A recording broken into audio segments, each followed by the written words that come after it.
Estamos cerrando este evento y pues agradezco la presencia de ustedes, por supuesto la invitación a los organizadores, al doctor Jesús Manuel Ramos, que tiene un intenso interés bastante importante, un interés muy valioso para promover este tipo de emprendimientos y generar espacios de reflexión en torno a ellos. Nos posibilita plantear algunas ideas en relación a la relevancia que esto tiene. En el caso mío, he considerado a lo largo de muchos años el valor que tienen los seres humanos en sí mismos y mucho más el valor que tenemos en conjunto a partir de la forma en que nos relacionamos y a la forma en que estamos concebidos y a partir de la forma en que concebimos al mundo. Por eso he titulado esta presentación de la manera como ustedes lo pueden observar, no lo observan, pero se denomina Juntos, sobre la relevancia de la cooperación para la vida colectiva.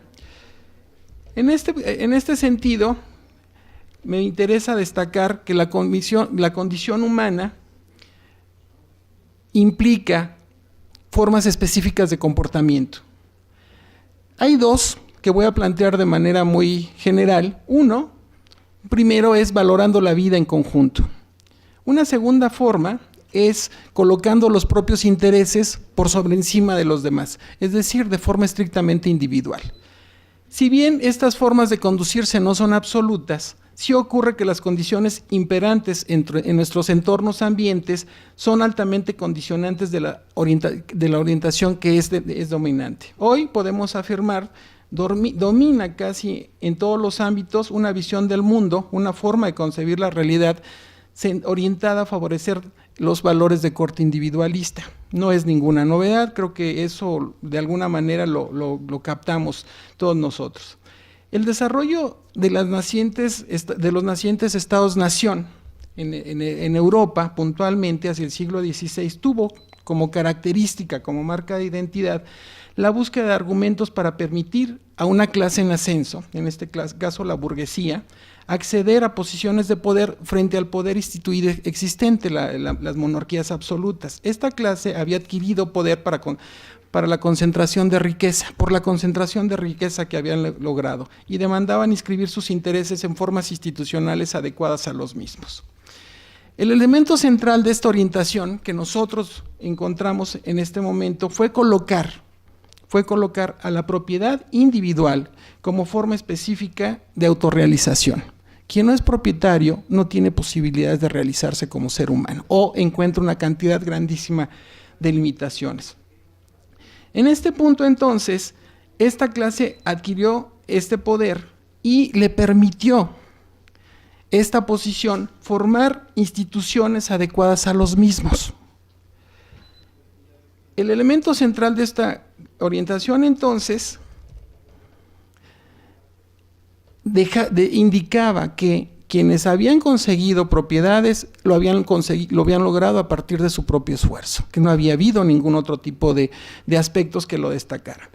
Sin embargo, nosotros podemos encontrar que quien plantea este tipo de historias nos olvidó puntualmente complementar que esto se había logrado, esta concentración de bienes y dinero lo habían logrado a costa de la gran mayoría. Solo contaban entonces la gran mayoría con la propiedad de su propio trabajo para autorrealizarse y tenían que ir a un espacio que poco a poco se fue formando, que fue el mercado y el mercado de trabajo especialmente, para lograr poner en juego sus habilidades.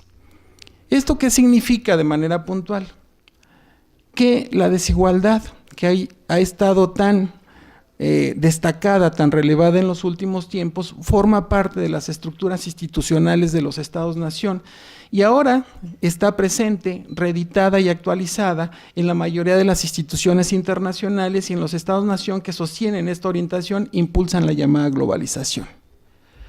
Nosotros vivimos en una condición donde, si no somos propietarios con la capacidad de autorrealizarnos, estamos fuera de las posibilidades de existir como seres humanos. Estas condiciones en que vivimos producen, dice un autor, algo que se llama necesidad social, es decir, condiciones específicas en que las condiciones específicas en que vivimos. La necesidad social, entonces, busca entender que todos requerimos satisfacer nuestras necesidades de acuerdo a modalidades específicas definidas para tal fin. Por ejemplo, aquí esta opción que se está planteando de la economía social es una forma específica de satisfacer nuestras necesidades. Esto implica entonces llevar a cabo intentos para lograr este fin o de plano quedar en el intento. El resultado entonces de toda esta forma específica de constitución de instituciones ha significado que se ha favorecido a algunos grupos y se ha perjudicado a otros. La consecuencia entonces es la polarización de posiciones a partir de juicios sobre esta realidad. Es decir, hay quien plantea que el mejor de los mundos es el sujeto autorrealizado, el individuo puntualmente que tiene la capacidad para moverse en el mundo en el que estamos viviendo. Quienes no están pasan a una condición de desechos humanos, como alguien ha referido por ahí. Lo anterior entonces resulta de la puesta en operación, no es resultado gratuito, no es la mano invisible, no es una voluntad divina de ninguna manera, es resultado de la operación de formas institucionales específicas. Estas implican orientaciones, orientaciones se localizan en cómo consideran que debe ser el mundo en el que vivimos.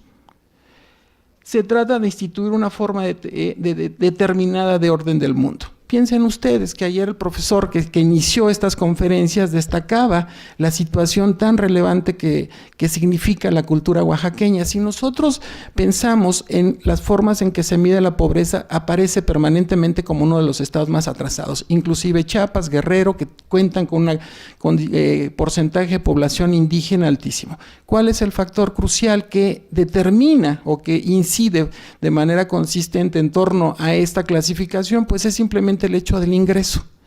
Quien no tiene ingresos no puede participar en el mercado. Y una de las cuestiones que dejó bien claro el profesor es que ahí el dinero en realidad no le hace sentido a la existencia de las personas. Lo que las personas quieren es vivir. Si nosotros lo vemos en sentido inverso y vemos que la cultura es lo determinante en la configuración de esta forma de orden, entonces lo que nosotros vamos a encontrar es que Oaxaca, Guerrero, Michoacán, Chiapas están en una posición superior a los estados norteños, que son los estados industrializados y que ocupan las primeras posiciones de desarrollo humano según estas mediciones. Y entonces la forma de concebir la realidad es lo que está estableciendo cómo es que le vamos a asignar sentido. Nuevamente son las estructuras institucionales que nos dice quién es pobre y quién es rico, quiénes salen beneficiados y quiénes salen perjudicados. Entonces,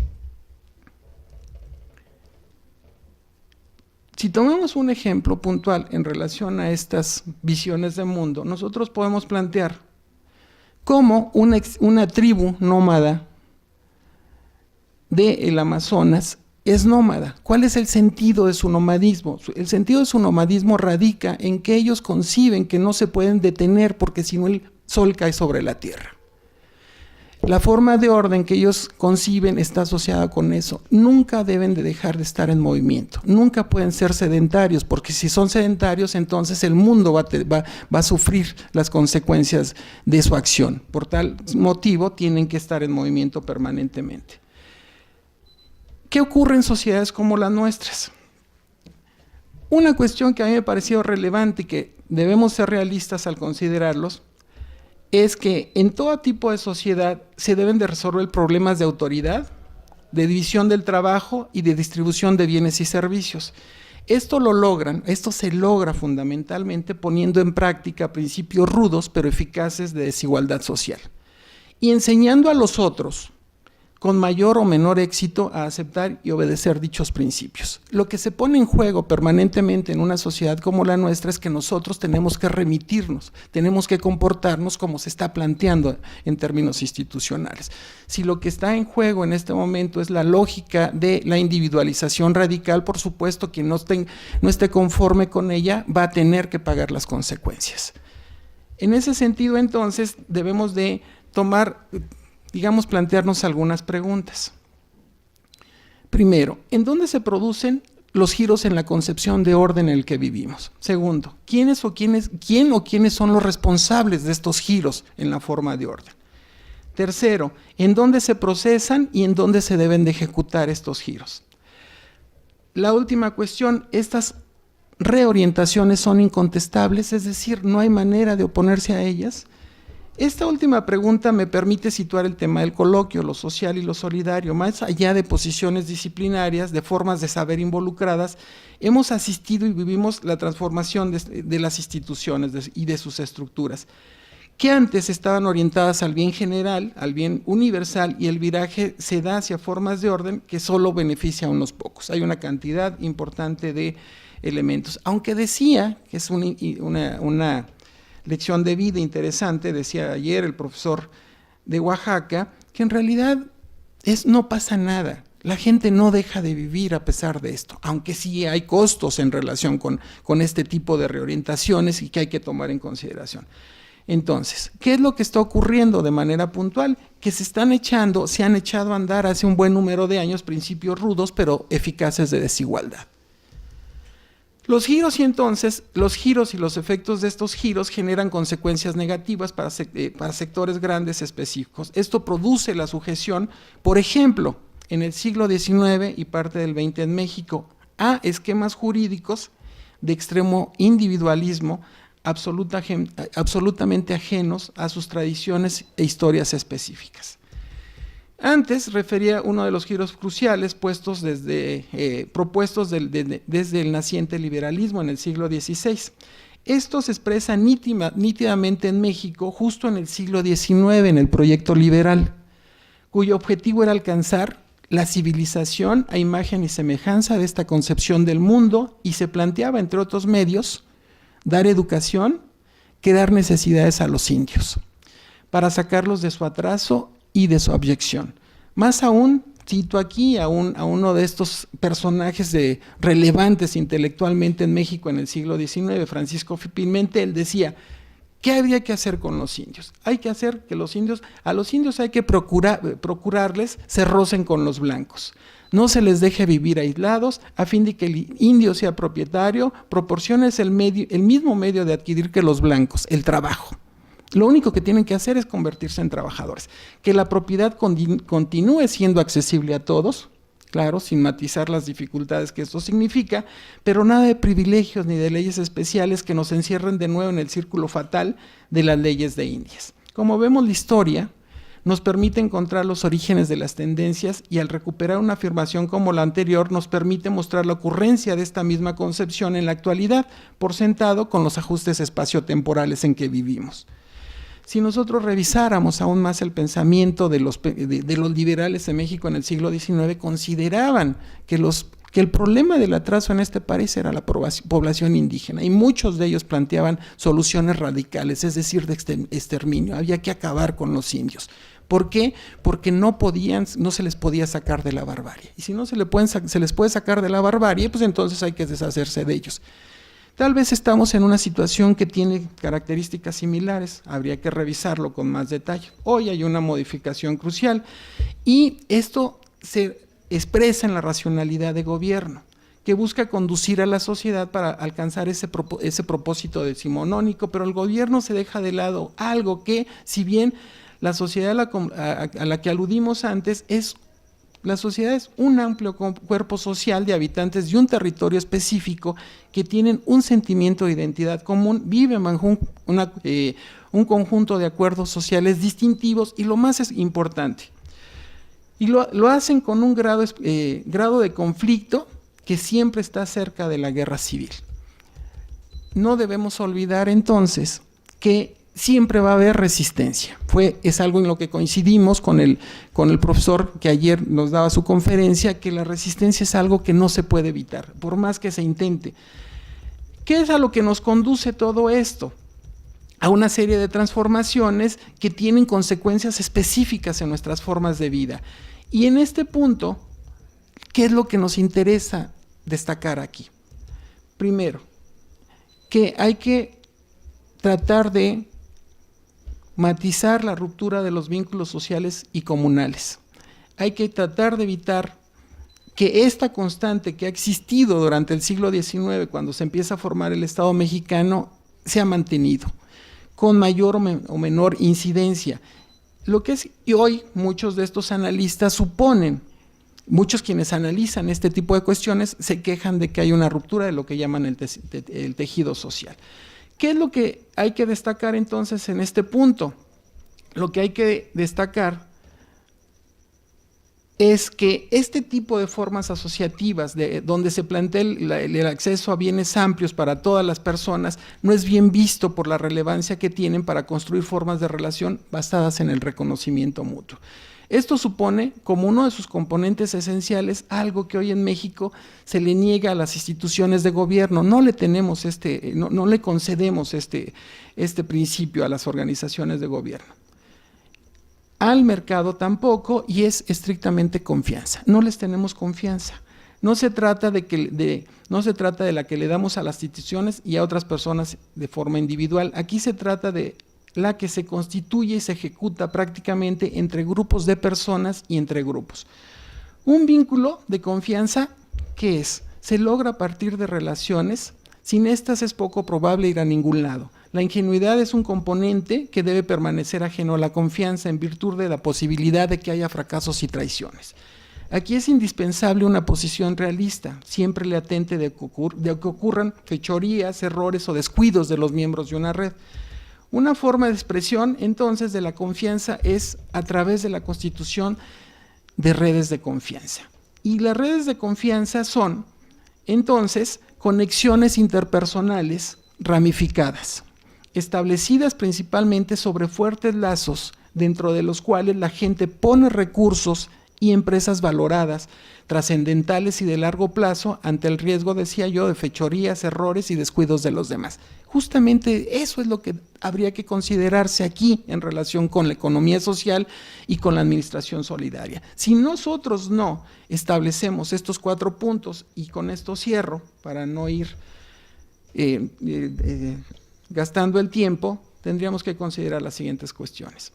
Primero, ¿qué implica personas ligadas entre sí, en forma directa o indirecta por elementos similares? Se comparten cosas de manera profunda. Segundo, el vínculo en sí supone el derecho a recibir ayuda o apoyo de los otros. Tercero, el conjunto de personas involucradas llevan a cabo empresas colectivas de diversa índole y de largo plazo. Cuarto, por último, es relevante el realismo que permite asumir la posibilidad de afectaciones de diversa índole por miembros de la agrupación. Entonces, la confianza es poner resultados valorados para el beneficio de los demás, a pesar de los riesgos que esto conlleva. Las relaciones de confianza incluyen aquellas en las cuales la gente regularmente corre tales riesgos. Y me parece que las empresas sociales deben de ser realistas en este sentido, porque frecuentemente nos encontramos ante situaciones donde se generan distorsiones muy profundas. ¿En dónde está entonces la base de todo esto? Pues en la significancia de las relaciones que se establezcan. Y en este punto es donde se da la posibilidad de marchar juntos. Si nosotros no nos reconocemos a nosotros mismos, si nosotros no nos asignamos la relevancia que cada uno de nosotros poseemos como seres humanos, las posibilidades de ser arrasados por las lógicas que están construyendo la opción contraria es altísima. Muchas gracias.